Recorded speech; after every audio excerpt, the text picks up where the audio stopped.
Anthony Albanese has blasted Coles and Woolworths for making the cost of living crisis even worse, accusing them of treating their customers like fools. The Prime Minister has announced a mandatory food and grocery code of conduct in response to court action launched by the ACCC against the country's two biggest supermarkets.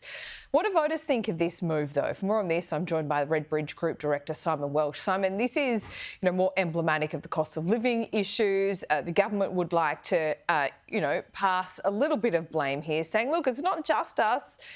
Big business aren't doing their job either. How are voters going to perceive this and the political reaction? Yeah, thanks, Laura. Yeah, I mean, it's a good space for the government to be in. It's, supermarkets have become the new banks in terms of that reputational kind of aspect from the voters that we're seeing in the focus groups. But there's some challenges. It's a good space for them to be in, but there's certainly some challenges that they're facing here. The first will be to assure voters that this is not going to be some kind of toothless tiger. So what we hear a lot in the groups is that whether it's this, whether it's other sorts of initiatives to try and drive some accountability, that's great.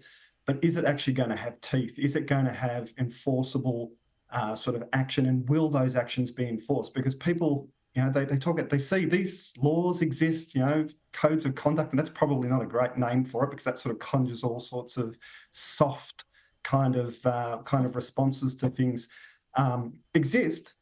But who's going to enforce it? Who's going to make sure that these things happen? So there's a bit of a communication challenge they're going to have to, as I say, assure voters that it's actually going to have a real impact, that there will be some enforcement capability put behind it, and even as well make sure that it's not going to become some sort of lawyer's picnic with well-resourced big companies able to fight either the government or suppliers or so forth in the courts over the issues raised through this code of conduct. So challenges there around credibility.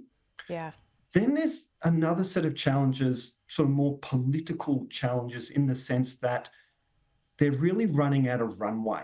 So they're running out of runway to not only get this thing through, but prove its worth, prove its credibility.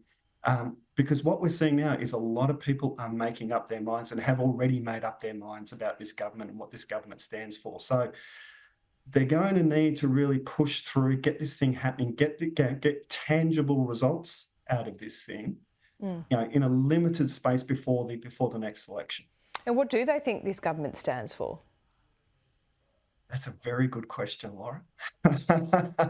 I'm not sure I have even a particularly clear answer on that. I think that's the problem. I think, that they see this government that started with such high expectations, such high political capital, that they were going to come in and make changes to make this country for the better. And what we hear a lot in the groups is we had this thing called the voice referendum that didn't get up, and ever since then they've kind of been directionless. They've been gun shy. That's a word that comes up. Get gun shy to do big things. So when we often talk to people about direction of the country, what direction do you think it's heading in, and the response we often get is what direction. So I think a strong narrative about what this government stands for is their real weakness.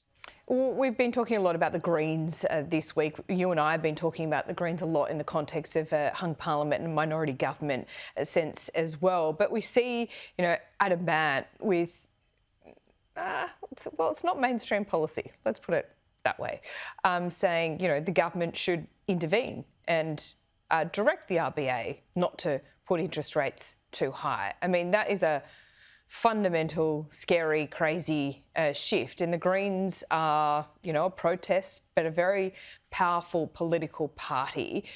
I've noticed that the government is putting a bit more pressure on the Greens, describing them as a political party, saying that they won't negotiate. But I wonder why they do that. What's the strategy there? Does that actually create some product differentiation, important product differentiation between Labor and the Greens? Or does it just remind voters that the Greens could have a lot more power at the next election? Yeah. So they would be targeting, as we've seen in our groups as well, they would be targeting those older Green voters. So I'm thinking, pick a number, 40 plus, those young Gen X upwards, who are turned off by the activism of the Greens as opposed to constructive political actor.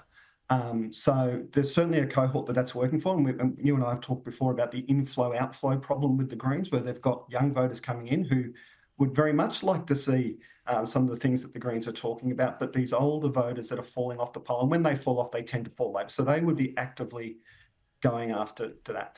But even more broadly, and even with some of those young voters, so there is a trap here for the Greens, even with some of those young voters, is if people start to get a whiff that this obstructionist kind of positioning is politically motivated, that they're playing a political game here in the midst of a crisis, multiple crises, cost of living, housing, global tension, all this stuff that's going on. If they're playing political games, then doesn't matter what demography you're talking about, that will cut, and it will cut deep. So there's a real knife edge that they're trying to walk here, the Greens, in terms of balancing, pushing for things that, yes, their younger cohorts would like to see, but if it becomes that sort of political story, then they're in real danger. Yeah, okay, Simon, good to talk to you as always. We'll see you soon.